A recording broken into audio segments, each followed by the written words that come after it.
Bom dia, meus amores, bom dia. E nós vamos ler aqui direitos humanos. Todo mundo tem que saber os seus direitos. E eu vou ler para vocês. Vou ler para vocês os seus direitos. Será que você tem direito? Será que os seus direitos estão sendo respeitados? Vamos ver. Ó, nós estamos na página 40 de Direitos Humanos. Estou estudando, né, gente, para a universidade.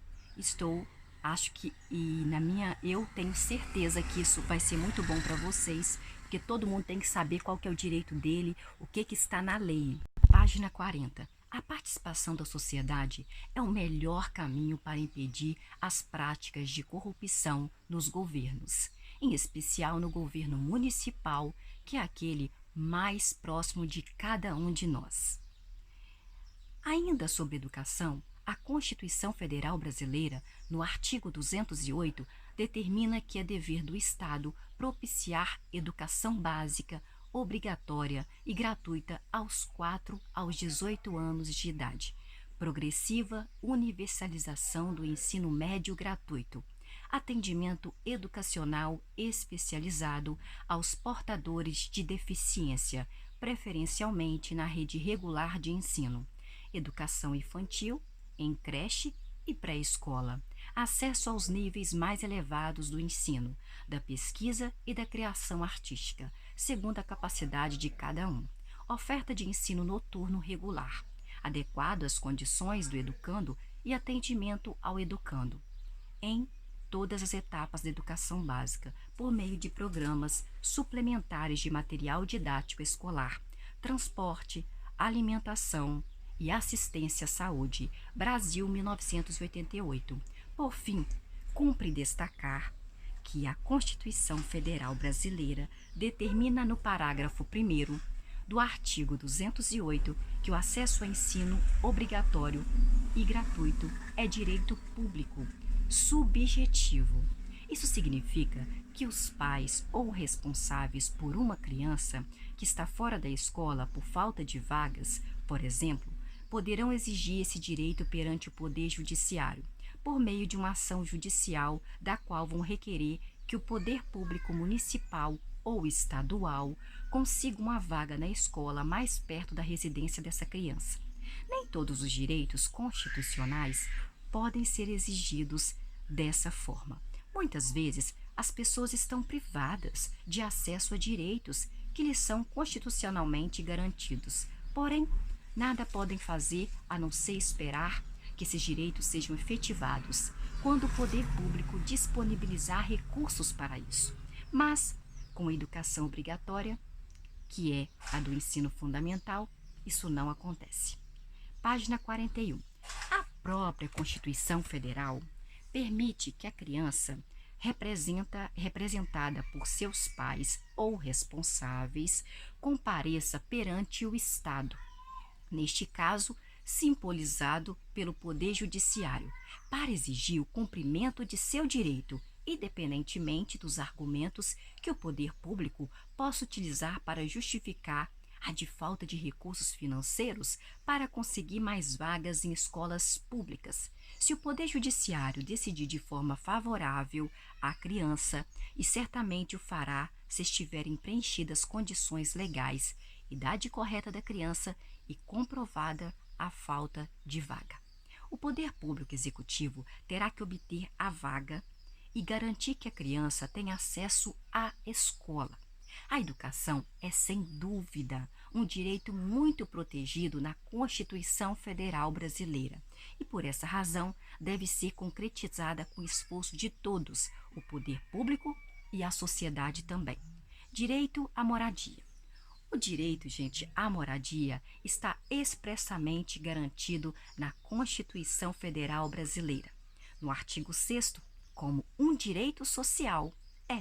A Declaração Universal dos Direitos Humanos da ONU também já havia previsto esse direito no artigo 25, que afirma a seguinte forma: todo ser humano tem direito a um padrão de vida capaz de assegurar a si e a sua família saúde, bem-estar, inclusive alimentação, vestuário, habitação, cuidados médicos e os serviços sociais indispensáveis e direito à segurança em caso de desemprego, doença, invalidez, viuvez, velhice ou outros casos de perda dos meios de subsistência em circunstâncias fora de seu controle. ONU 1948, que é muito difícil. Você acha que está progredindo isso aí, que acontece na sua vida? Página 42. Os problemas de acesso à moradia são muito graves no Brasil. Em outros muitos países do mundo, em especial em áreas economicamente menos desenvolvidas, como na América Latina e na África, a foto da favela do Vidigal, na cidade do Rio de Janeiro, mostra, gente, que a realidade da situação de moradia é de fato muito complexa. Não é só no Brasil, na África também, na América Latina também e até nos Estados Unidos tem favelas sim, pessoas passando fome. Na cidade do Rio de Janeiro mostra que a realidade da situação de moradia é de fato muito complexa mesmo, porque existem muitas pessoas sem moradia adequada e outras pessoas sem nenhum tipo de moradia, vivem na rua. Ontem mesmo, acho que ontem de ontem, domingo, eu vi uma pessoa dormindo na rua, ali até com cobertor, perto do daquela lanchonete ali do ponto, que era até do nego que morreu de câncer. Outros documentos da ONU garantiram o direito à moradia como um dos direitos humanos fundamentais, assim temos. Pactos de Direitos Civis e Políticos. Artigo 17, parágrafo 1º. Ninguém poderá ser objeto de ingerências arbitrárias ou ilegais em sua vida privada, em sua família ou em seu domicílio, ou em sua correspondência, nem de ofensas ilegais à sua honra e reputação. Pacto Internacional de Direitos Econômicos, Sociais e Culturais. Artigo 11, parágrafo 1º. Os Estados, partes no presente pacto, reconhecem o direito de toda pessoa a um nível de vida adequado para si próprio e para a sua família, inclusive alimentação, vestimenta, moradias adequadas, assim como a melhoria contínua de suas condições de vida.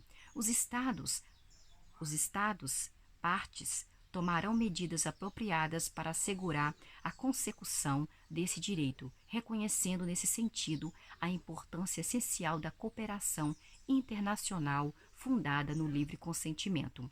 Convenção Internacional sobre a Eliminação de todas as formas de discriminação racial. Artigo 5º, letra E do item 3. De conformidade com as obrigações fundamentais enunciadas no artigo 2º, os Estados, partes, comprometem-se a proibir e a eliminar a discriminação racial em todas as suas formas e a garantir o direito de cada um à igualdade perante a lei, sem distinção de raça, sem distinção de cor ou de origem nacional ou etnia, principalmente no gozo dos seguintes direitos: direitos econômicos, direitos sociais, direitos culturais, principalmente direito à habitação. Convenção sobre a eliminação de todas as formas de discriminação contra a mulher. Artigo 14, 2. Os Estados, partes, adotarão todas as medidas apropriadas para eliminar a discriminação contra a mulher nas zonas rurais, a fim de, página 43, assegurar em condições de igualdades entre homens e mulheres, que as mulheres participem no desenvolvimento rural e deles se beneficiem, em particular, assegurar-lhes o direito a gozar de condições de vida adequadas, particularmente nas esferas da habitação, dos serviços sanitários, da eletricidade e do abastecimento de água, do transporte e das comunicações. Convenção Internacional sobre os Direitos da Criança. Artigo 16. 1. Nenhuma criança será objeto de interferências arbitrárias ou ilegais em sua vida particular, com a sua família, no seu domicílio ou na sua correspondência, nem de atentados ilegais à sua honra e à sua reputação.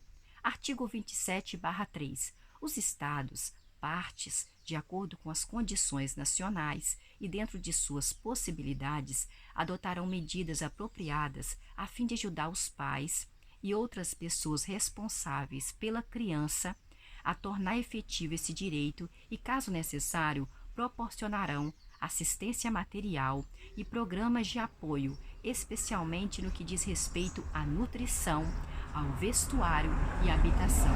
Brasil, 1992. Segundo os estudos sobre moradia adequada desenvolvidos pela Faculdade de Arquitetura e Urbanismo, a FAU, da Universidade de São Paulo, que é a USP, o direito de moradia não se concretiza apenas com a disponibilidade de um teto e de 4 paredes para que as pessoas, em especial as famílias, se abriguem naquele espaço.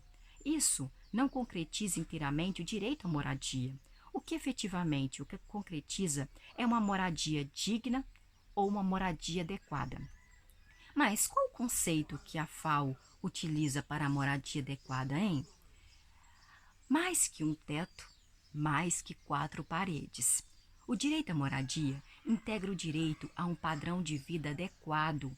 Não se resume a apenas um teto e 4 paredes, mas ao direito de toda pessoa ter acesso a um lar e a uma comunidade seguros para viver em paz, dignidade, saúde física, saúde mental. A moradia adequada deve incluir isso. Segurança da posse. Todas as pessoas têm direito de morar sem o medo de sofrer remoção, ameaças indevidas ou inesperadas. As formas de se garantir essa segurança da posse são diversas e variam de acordo com o sistema jurídico e a cultura de cada país, região, cidade ou povo. Disponibilidade de serviços, infraestrutura e equipamentos públicos.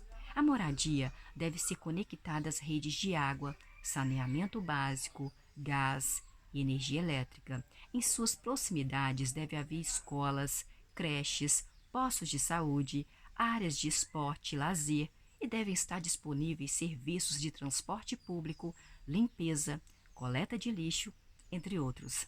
Custo acessível. O custo para aquisição ou aluguel da moradia deve ser acessível, de modo que não comprometa o orçamento familiar e permita também o atendimento de outros direitos humanos, como o direito à alimentação, ao lazer, dentre outros. Da mesma forma, gastos com a manutenção da casa, como as despesas com luz, água e gás, também não podem ser muito onerosos. Habilidade. A moradia adequada tem que apresentar boas condições de proteção contra frio, contra o calor, contra a chuva, contra o vento, contra a umidade e também contra ameaças de incêndio, contra ameaça de desmoronamento, inundação e qualquer outro fator que ponha em risco a saúde e a vida das pessoas. Além disso, o tamanho da moradia e a quantidade de cômodos, quartos e banheiros principalmente, devem ser condizentes com o número de moradores. Espaços adequados para lavar suas roupas, armazenar suas roupas e cozinhar alimentos também são muito importantes. Não discriminação e priorização de grupos vulneráveis.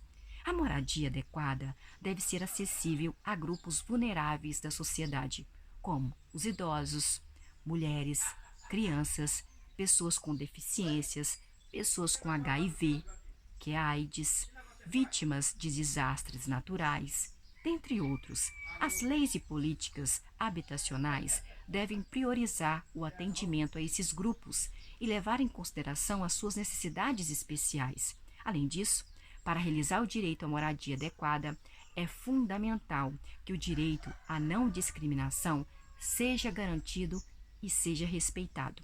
Localização adequada. Para ser adequada, a moradia deve estar em um local que ofereça oportunidades de desenvolvimento econômico, cultural e social. Ou seja, nas proximidades do local da moradia deve haver oferta de empregos e fonte de renda. Meios de sobrevivência, rede de transporte público, supermercados, farmácias, correios e outras fontes de abastecimentos básicas. A localização da moradia também deve permitir o acesso a bens ambientais, como terra e água, e um meio ambiente equilibrado. Adequação cultural.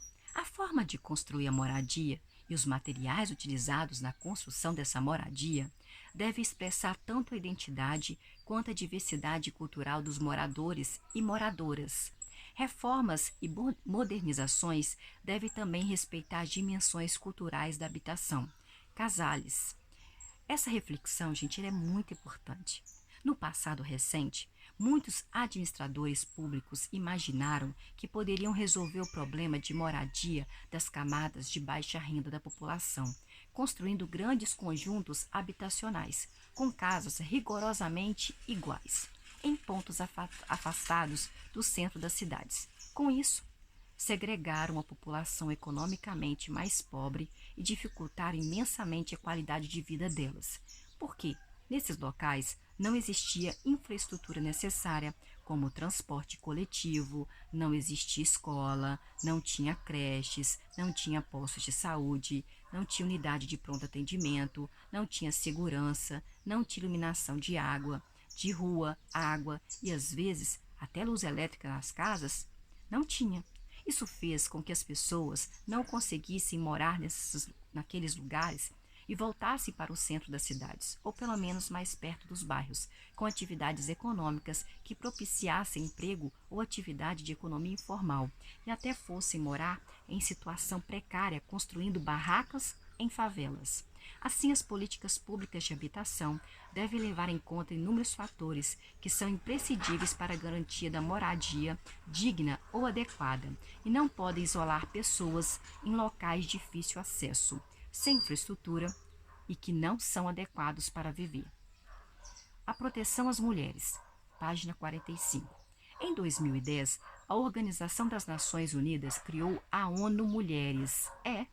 A ONU Mulheres, você não sabia, mas tem a ONU Mulheres, entidade das Nações Unidas para a igualdade de gênero e empoderamento das mulheres.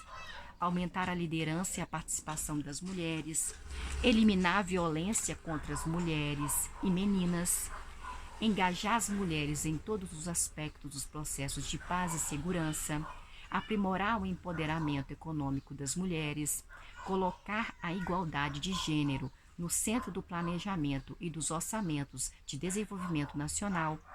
A Constituição Federal Brasileira estabelece no artigo 226, parágrafo 8º, que, artigo 226, a família, base da sociedade, tem especial proteção do Estado. Tem? Será que tem? 8º. O Estado assegura a assistência à família na pessoa de cada um dos que a integram, criando mecanismos para coibir a violência no âmbito de suas relações. Brasil, 1988. Acontece isso. Em 7 de agosto de 2006, o Brasil aprovou a Lei 11.340. 11.340, que em suas disposições preliminares fixa as seguintes partes. Artigo 1º. Esta lei cria mecanismos para coibir e prevenir a violência doméstica e familiar contra a mulher.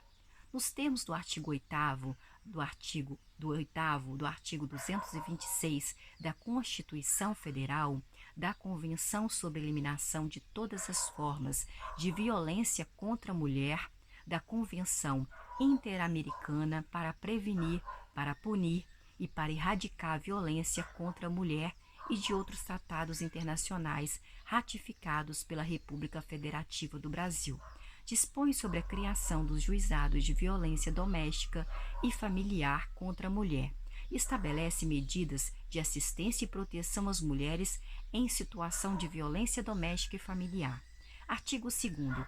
Toda mulher, independentemente de classe, de raça, de etnia, de orientação sexual, de renda, de cultura, de nível educacional, de idade e religião, goza dos direitos fundamentais inerentes à pessoa humana, sendo-lhe asseguradas as oportunidades e facilidades para viver sem violência, preservar sua saúde física e sua saúde mental, e seu aperfeiçoamento moral, seu aperfeiçoamento intelectual e seu aperfeiçoamento social. Por exemplo, gente, tem muitos homens que não batem na cara da mulher.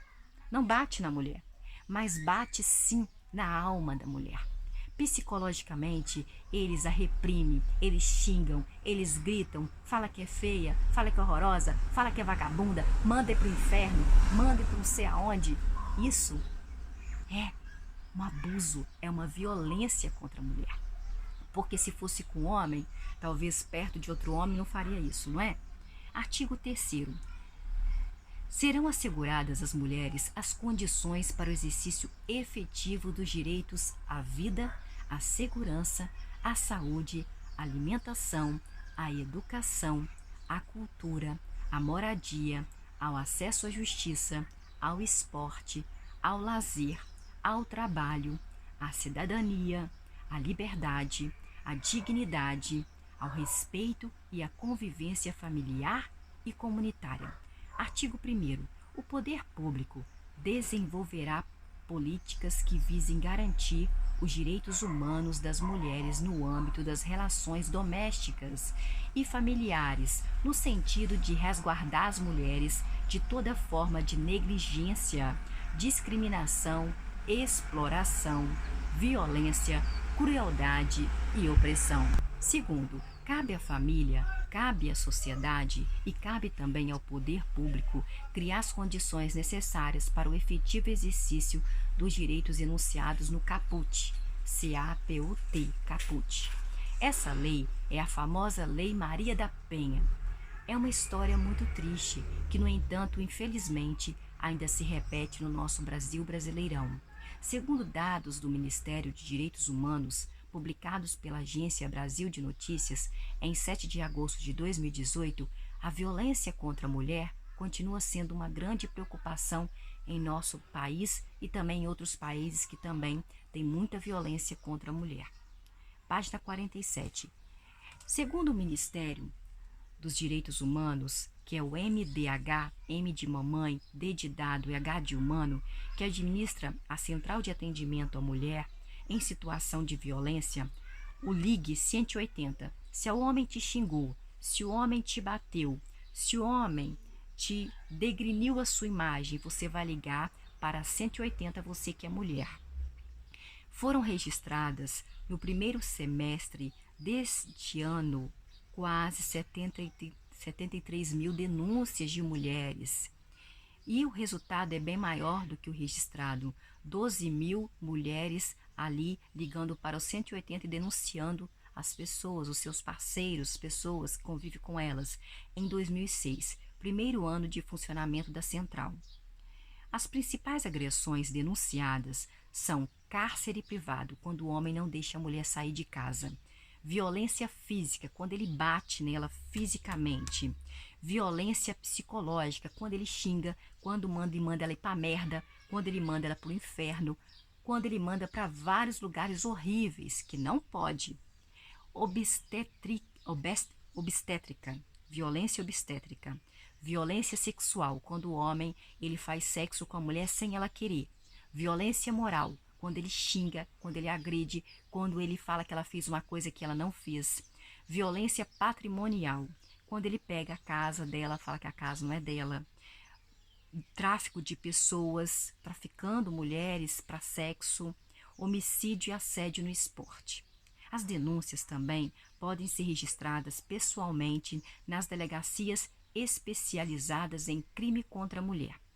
A partir da sanção da Lei da Maria da Penha, o Código Penal passou a prever estes tipos de agressão como crimes. São crimes. Você me xingou, é crime. Você mandou pra puta que pariu, mandou pro inferno, mandou não sei pra onde, é crime.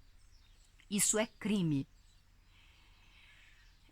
Que geralmente antecedem agressões fatais. O Código também estabelece que os agressores sejam presos em flagrante ou tenham prisão preventiva decretada se ameaçar a integridade física da mulher. Pela primeira vez, a lei também permitiu que a Justiça adote medidas de proteção para mulheres que são ameaçadas e correm risco de morte. Entre as medidas protetivas está o afastamento daquele agressor da casa da vítima ou a proibição de se aproximar dessa mulher agredida e de seus filhos. Além do crime, a Organização Mundial da Saúde ainda considera a violência contra a mulher um grave problema de saúde pública, gente, que atinge mulheres de todas as classes sociais. A lei leva o nome da Maria da Penha, que ficou paraplégica depois de levar um tiro do seu marido, até o atentado.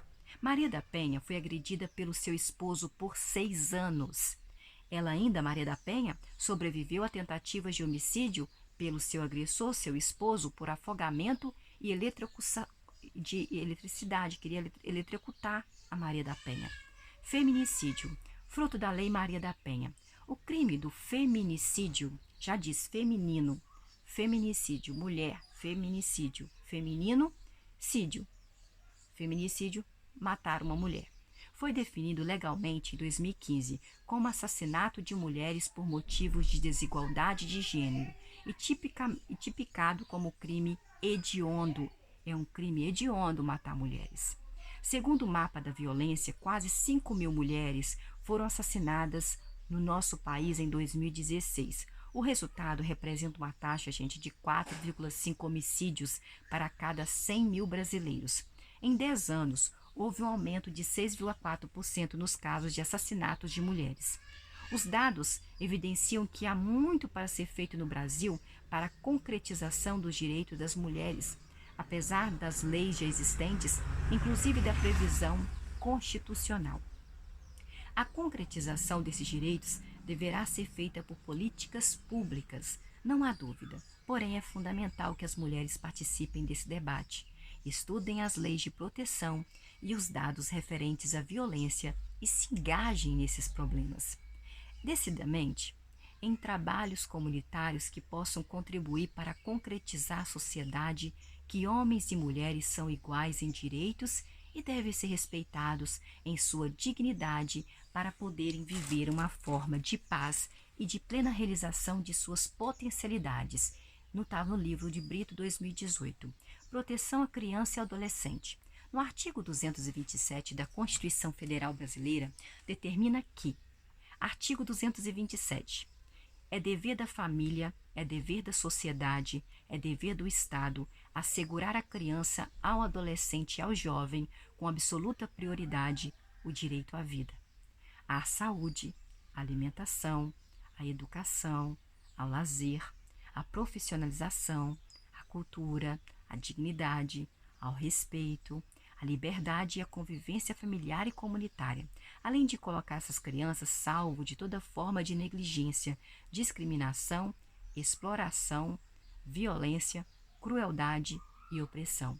Brasil, 1988. Em 13 de julho de 1990, o Brasil colocou em vigor a Lei número 8.069. 8.069 essa lei, que ficou conhecida como Estatuto da Criança e do Adolescente, ou simplesmente o ECA. Isso, Estatuto da Criança e do Adolescente, ECA. Nas disposições preliminares, o ECA determina que, artigo 1º, esta lei dispõe sobre a proteção integral à criança e ao adolescente. Artigo 2º, considera-se criança, para os efeitos desta lei, a pessoa até 12 anos de idade incompletos e adolescente, aquela entre 12 anos de idade e 18 anos de idade.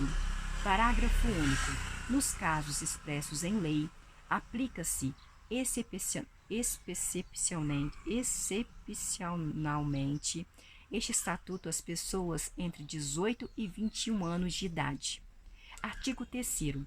A criança e o adolescente gozam de todos os direitos fundamentais inerentes à pessoa humana, sem prejuízo da proteção integral de que trata essa lei, assegurando-lhes por lei ou por outros meios todas as oportunidades e facilidades, a fim de lhes facultar o desenvolvimento físico, mental, moral, espiritual e social, em condições de liberdade e desigualdade.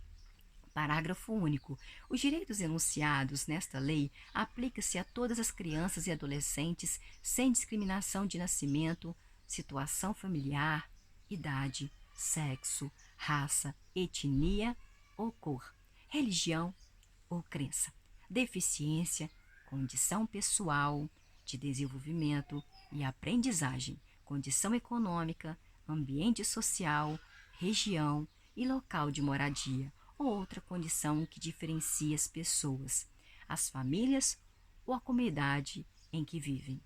Quarto, é dever da família, da comunidade, da sociedade em geral e do poder público assegurar, com absoluta prioridade, a efetivação dos direitos referentes à vida, à saúde, à alimentação, à educação, ao esporte, ao lazer, à profissionalização, à cultura, à dignidade, ao respeito, à liberdade e à convivência familiar e comunitária.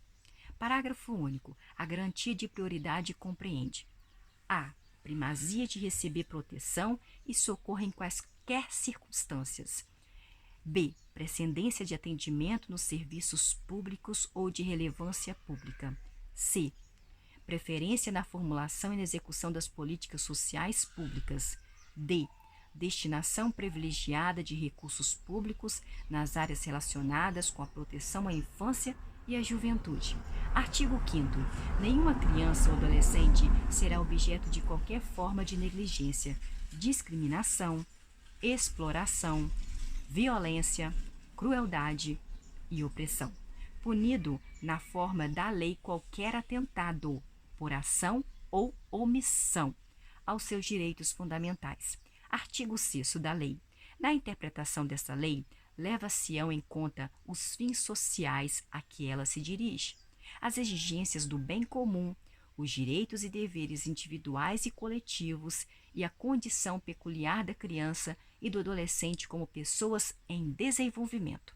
Observe que a criança e adolescente possuem conceitos diferentes, mas, no entanto, devem gozar de todos os direitos pertinentes à concretização da dignidade da pessoa humana, sem nenhuma discriminação de nascimento, situação familiar, idade, sexo, raça, etnia ou cor, religião ou crença, até deficiência, condição pessoal, condição econômica, região onde ela mora ou local onde ela mora, ou qualquer outra forma que possa ser utilizada para discriminar aquele adolescente ou aquela criança. Todas as formas de discriminação estão proibidas na lei. Também é relevante observar que o dever do Estado de cuidar e proteger a criança e o adolescente que até 21 anos de idade não afasta o dever da família nem o da própria sociedade de fazer isso, independentemente de laços de parentesco. A sociedade é responsável por todas as crianças e adolescentes, e não apenas por aqueles que pertencem à sua família. Em que consiste essa responsabilidade da sociedade, hein?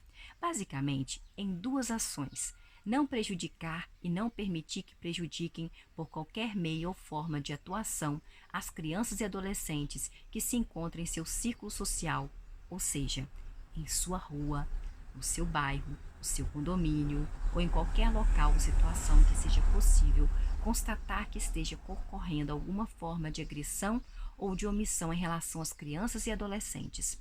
Proteção às pessoas com deficiência, página 50.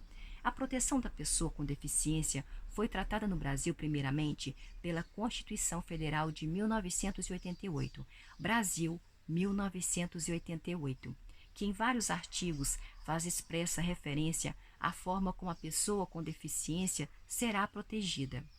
Então, gente, eu vou parar aqui na página 50, nós retornaremos mais tarde, né, com mais uma aula aí de direitos humanos, que eu estou compartilhando com vocês, que eu acho necessário para todo mundo. Em algum momento na nossa vida nós precisamos desses direitos, nós precisamos saber quais são os nossos direitos. Que vocês possam ter uma boa tarde, uma boa noite, um bom dia, uma ótima madrugada, que possam dormir bem, com a consciência limpa de que não fizeram mal para ninguém, não falou mal de ninguém, não fez mal para ninguém, mas que fez o bem, tá bom? E eu espero sempre vocês aqui. Se inscreva neste canal, peça alguém para se inscrever neste canal, por gentileza. Se for possível, faça esse agrado a mim e eu ficarei muito satisfeita e agradecida a vocês. E até a próxima. Fique ligadinho porque aqui tem muitas novidades. É um canal, gente, diversificado. É um canal que tem variedades de coisas. Não é uma coisa só. Não é só estudo. Eu leio livros que podem ajudar na sua vida humana, como ser humano, crescer como ser humano. Tem outras coisas de casa, comida, e várias coisas aí para vocês. Então, volte sempre. Beijo.